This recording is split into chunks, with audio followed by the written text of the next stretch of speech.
ఇక మన తెలంగాణ కూడా, మన తెలంగాణ రాష్ట్రం ఏర్పాటుకు రూట్ మ్యాప్ కూడా వస్తుంది అనే సూచనలు మనకు వార్తా రూపంగా మనం వింటున్నాం.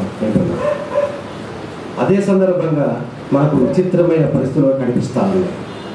ఈ పరిస్థితులు ఎట్లా ఉన్నాయంటే 3 ముక్కలాటలా ఉంది. తెలంగాణ మలి ఉద్యమం ప్రారంభమైన తర్వాత మన రాష్ట్రానికి 3 ఇన్ఛార్జ్ వ్యక్తులు మారారు. మొదట వాయిలార్ రవి గారు వచ్చారు. ఆయన కొంతకాలం పనిచేసి ఆయన వెళ్ళిపోయారు. రెండో వ్యక్తి గులాం నబీ ఆజాద్ గారు వచ్చారు. తానేదో జాతు చేద్దాం అనుకున్నాడు, కానీ తెలంగాణ రాష్ట్రం ఇప్పించడానికి ఏదో చేద్దామని సాధిద్దాం అనుకున్నారు, కానీ ఆయన జాతు కూడా ఏం పని చేయలేదు. ఆయన కూడా ఆజాద్ అయిపోయాడు. ఇక మూడో వ్యక్తి వచ్చారు, దిగ్విజయ్ సింగ్ గారు.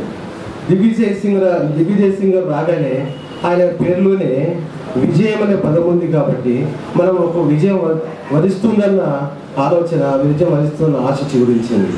ఆయన వచ్చిన సందర్భంగానే కేంద్రం నుంచి మనకు కొన్ని సూచనలు వచ్చాయి. తెలంగాణ ఏర్పాటుకు రూట్ మ్యాప్ కావాలి అని చెప్పేసి ముగ్గురిని త్వరలో కేంద్రానికి రమ్మని, ఢిల్లీకి రమ్మని కబురు వచ్చింది.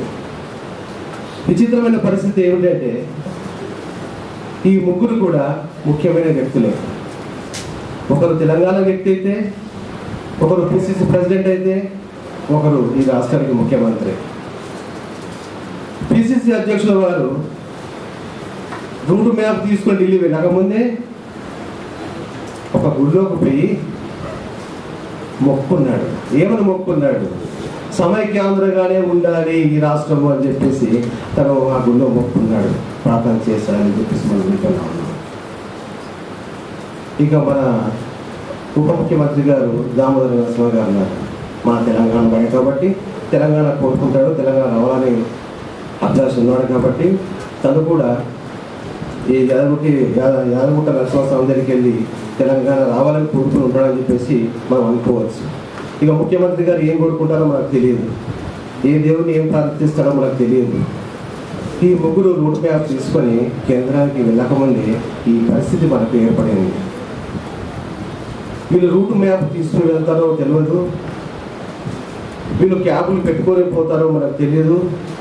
కానీ తెలంగాణ ఏర్పాటుకు వీళ్ళ కృషి మనకు కావాలని మనకు కోరుకోవాల్సిన అవసరం ఉందని భావిస్తూ మనకు మాత్రం క్యాబులు పెట్టొద్దని వాళ్ళు ఈ సభా సందర్భంగా పెట్టుకుంటా ఉన్నారు. ఇలాంటి పరిస్థితులలో, ఇలాంటి స్థితిలో ఆశపడుతున్న దశలో ఎంతోమంది ప్రాణత్యాగం చేసిన మన పిల్లల తల్లిదండ్రుల గుండెకోతను మనం మర్చిపోలేని స్థితిలో ఉన్నప్పుడు, ఒక శుభసూచకమైన వార్త మనకు వినిపిస్తున్నప్పుడు, అదే సమయంలో విచిత్రమైన సంఘటనలు జరుగుతున్నప్పుడు చాలా బాధగా ఉంటుంది, ఆవేదనగా ఉంటుంది. ఇటువంటి పరిస్థితులలో మన తెలంగాణ కవుల గురించి, మన తెలంగాణ కవులు పరిస్థితి గురించి, గోల్కొండ కవుల పరిచయాల గురించి హనుమన్న బొమ్మాయి గారు తెలంగాణ భావ విపంచిక అనే గ్రంథాన్ని మళ్ళీ మన ముందు తీసుకురావడం అనేది ఈ సందర్భంగా సముచితంగా నేను భావిస్తా ఉన్నాను.